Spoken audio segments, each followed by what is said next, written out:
अगर आप SBI clerk prelims का एग्जाम देने जा रहे हो तो बहुत सही वीडियो पे हो, क्योंकि एग्जाम हॉल में आपको ये 4 से 5 पॉइंट्स हैं जो आपको ध्यान में रखने हैं। अगर आपने इनको सीरियसली फॉलो करा, डेफिनेटली आपका प्रीलिम्स में सिलेक्शन नहीं रुकेगा। क्योंकि वो जो कास्ट वाली बात होती है, काश मैंने ये चीज़ देख ली होती तो आज मेरा प्रीलिम्स में और अच्छा अटेम्प्ट हो जाता। ठीक, तो सबसे पहला जो इंपॉर्टेंट पॉइंट है कि आपको सारे क्वेश्चन की, चाहे वो तीनों सेक्शन में से कोई भी आपका सेक्शन रहे, बहुत अच्छे से डायरेक्शंस को पढ़ना है केयरफुली। क्योंकि आजकल क्या होता है, आप लोग डायरेक्शंस को ध्यान से नहीं पढ़ते हो, सीधे पजल्स पे चले गए या डीआई के अपने चार्ट पे चले गए, जिससे आप कुछ इन्फॉर्मेशन मिस कर देते हो। तो ये पॉइंट बिल्कुल भी मिस नहीं करना है। और अगर आपको कोई क्लू नहीं मिलता, for example paragraph based question है, जैसे आरसी ले लो या पजल्स है या फिर आपका केस लेट आ रही है, तो उनमें लॉजिक्स आपको अक्सर लास्ट टाइम पे दिए जाते हैं, मतलब लास्ट लाइन में, सेकंड लास्ट लाइन में। तो वहां से आप थोड़ा सा क्लू ले सकते हो अगर आप जल्दी करना चाहते हो। ठीक, और अपनी लाइंस को बहुत केयरफुली आपको पढ़ना है। दूसरा पॉइंट ये है कि अगर आप कोई भी सेक्शन, अभी हम अटेम्प्ट करने के ऑर्डर पे भी जाएंगे, बट उससे पहले मैं बता दूं, जितना ध्यान आपका क्वेश्चन पे रहता है उतना ही आंसर्स पे रखोगे। मतलब जो ऑप्शन है, फॉर एग्जाम्पल जैसे मैं क्वांट में आपको समझाती हूँ कि अगर आप यूनिट डिजिट से कर ले रहे हो, समटाइम्स बाय ऑप्शन भी वो क्वेश्चन हो रहा होता है, क्योंकि सारे ऑप्शन मैच नहीं कर रहे होते, तो वो आपके उस पर्टिकुलर आंसर को जल्दी निकाल देता है। या फिर कोई वेरिएबल है, कोई एक्सप्रेशन बन रहा है, तो आप उसको बाय ऑप्शन कर सकते हो, तो वहां से आप जल्दी कर लेंगे। तीसरा पॉइंट जो इंपॉर्टेंट है, जैसे हम बात करें इंग्लिश सेक्शन की, तो इंग्लिश में क्या रहता है गाइज, आपको पता है कि एक्यूरेसी बिगड़ती है बहुत सारे बच्चों की। मैंने बहुत सारे बच्चों को देखा कि मैम क्वांट रीजनिंग में हमारा स्कोर अच्छा हो रहा है क्लर्क में, बट इंग्लिश की वजह से एक्यूरेसी बिगड़ रही है, जिसकी वजह से हमारे टोटल अटेम्प्ट्स में फर्क आ रहा है या मार्क्स में। तो आप एक काम करें, सारे ऑप्शन को ध्यान में रखें, ऑप्शन एलिमिनेशन को यहाँ पर ध्यान रखें कि आप वहां से कौन सा बेटर ऑप्शन आपका हो सकता है। कोई भी क्वेश्चन जो जिसमें आपको डाउट लग रहा है उसे अटेम्प्ट ना करें। ठीक है, वैसे क्लर्क का पेपर है, इंग्लिश आपको इतनी टफ नहीं मिलेगी। आरसी में भी आप एक काम करा करो, क्वेश्चन के थ्रू आरसी पे जाओगे तो आपका टाइम पे क्वेश्चंस होंगे। और दूसरी बात, जैसे कोई वोकैब आ रही है, अगर आरसी के थ्रू आ रही है, तो वो एक अच्छा पॉइंट होता है, आप उस सेंटेंस को पढ़ के उसका सेंस निकाल सकते हो और फिर ऑप्शंस को एलिमिनेट कर सकते हो, क्योंकि समटाइम्स थोड़ा सा क्लोज ऑप्शंस आपको दे देता है।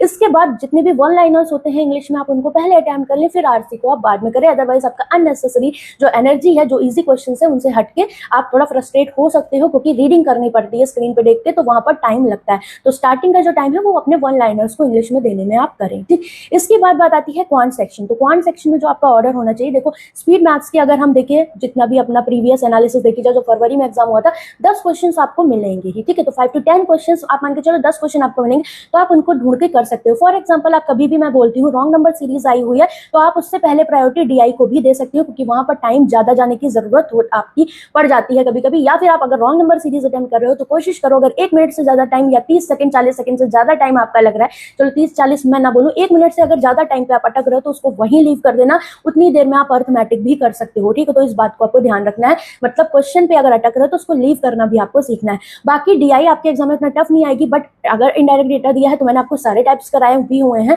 तो उससे ज्यादा ऊपर वैसे भी नहीं जाएगा। तो क्वेश्चंस को समझने की कोशिश करें कि वन गो में आप पढ़ पाए और डायरेक्शंस को बहुत इजीली यहाँ पर आप समझ पाए। ठीक है, तो बहुत अच्छे से आपको रीड करना है। अब बात आती है, इसके बाद आप अर्थमेटिक पे जा सकते हो, और अर्थमेटिक में भी आप काम करो। जैसे फॉर एग्जाम्पल लास्ट टाइम पे अर्थमेटिक डीआई दिख गई थी। ठीक है, अगर आपको लग रहा है आपको उसको अटेम्प्ट नहीं करना, तो अर्थमेटिक पे तुरंत स्विच करिए और जो जो इजी क्वेश्चन लग रहे हैं उनको करिए, चाहे बाय ऑप्शन मेथड हो या फिर आपका, जैसे मैंने लाइव मॉक सॉल्विंग सेशंस में बताया हुआ है, उस तरीके से। तो आपका ये ऑर्डर होना चाहिए कि पहले स्पीड मैथ्स, फिर डीआई, फिर आपका अर्थमेटिक। ठीक, इसके बाद रीजनिंग सेक्शन की सेम बात करी जाए, तो आप मिसलेनियस पार्ट कर सकते हो। जो वन लाइनर है उनको आप पहले ना करिए, क्योंकि वो ज्यादा टाइम ले जाते हैं।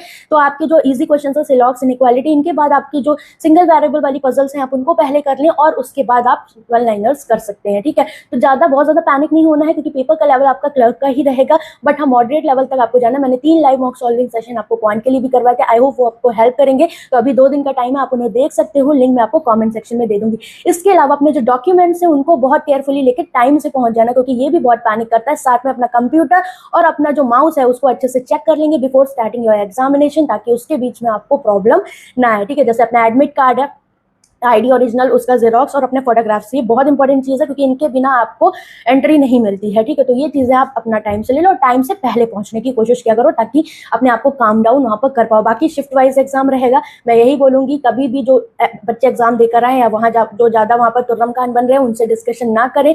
वो आपको कहीं ना कहीं वो चीजें फिर पैनिक करती हैं, फिर आप अपना एक कहते हैं ना माइंड सेट बना लेते हो कि नहीं मुझे ऐसे ही करना है। हर शिफ्ट अलग रहेगी, हो सकता है कोई ईजी है, कोई मॉडरेट है, आपको अपने शिफ्ट के अकॉर्डिंग बेस्ट परफॉर्मेंस करना है। बाकी एनालिसिस वाले वाले दिन अब हम मिलेंगे। जितने भी वन शॉट्स मैंने कराए थे, आई होप वो आपके लिए हेल्पफुल रहेंगे, और आपको मैंने लाइव मॉक करवाए हुए हैं, ठीक है। तो उनको अच्छे से देख लेना और ये सारे पॉइंट्स ध्यान रखना, डेफिनेटली आपका एग्जाम अच्छा होगा। तो बस 2 major point, read the directions carefully and options पे भी उतनी नजर। ये 2 चीजें हैं आपकी की सक्सेस की जो आपको बहुत हेल्प करने वाले हैं एग्जाम हॉल में, ठीक है। तो all the very best and bye bye, take care. मुझे कमेंट करके बताना आपका कब एग्जाम है।